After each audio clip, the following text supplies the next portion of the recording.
guys.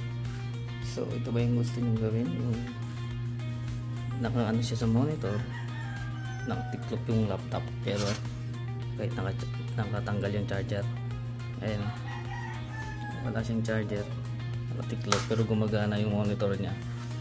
Tapos yung main display niya is yung monitor para mas malaki yung viewing.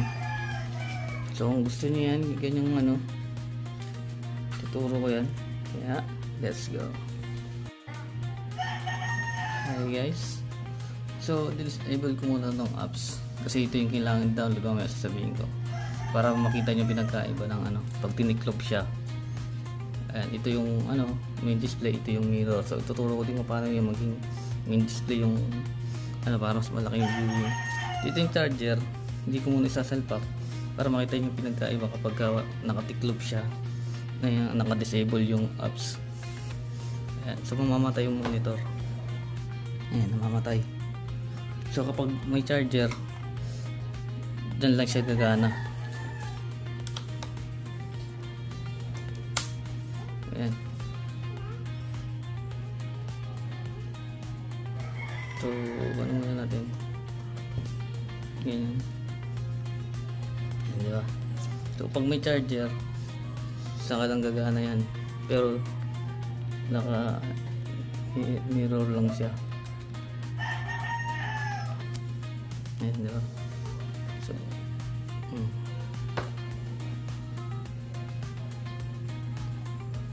ayan. So gana lang siya pag may charger, diba? Ayan, o.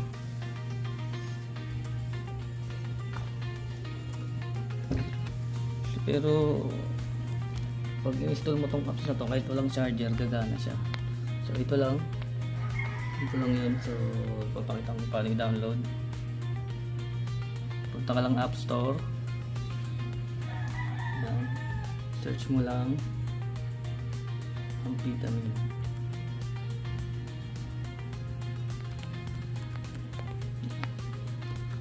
Ayan. Search mo lang Amphetamin, tapos press enter. So ito yun. Ayan. So ito lang yung kailangan mo i-download. Ayan. So click mo lang yan. So pag na-download mo na yan, ito, click mo tong bilog na to. So siyempre open mo dito sa launchpad. Ayan. So pag na-open na yung pupunta yan dito. So start session mo lang. Ayan, indefinite. I-click mo tong indefinitely. Ayan, mag-start session na yan. Tapos i-check mo to. So okay na yan. So once na tinanggal mo yung charger, ayan, dinit-click mo to, gagana yan. Ayan, so gumagana siya, diba? So ang ano lang dito, kailangan mo lang ng keyboard tsaka mouse. Ayan. Ayan, oh, diba? Gumagana siya kahit nakatiklop, kahit walang charger. Okay. So follow for more, para ano, subscribe lang para sa future tutorial natin. Thank you. So sa main display naman, diba? Sa charger. Sa main display naman, sa akin kasi naging automatic na. Yung display na yung monitor ko.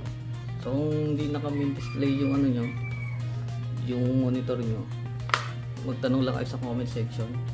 Sagutin ko yan ng mabilis na mabilis. Okay. Thank you.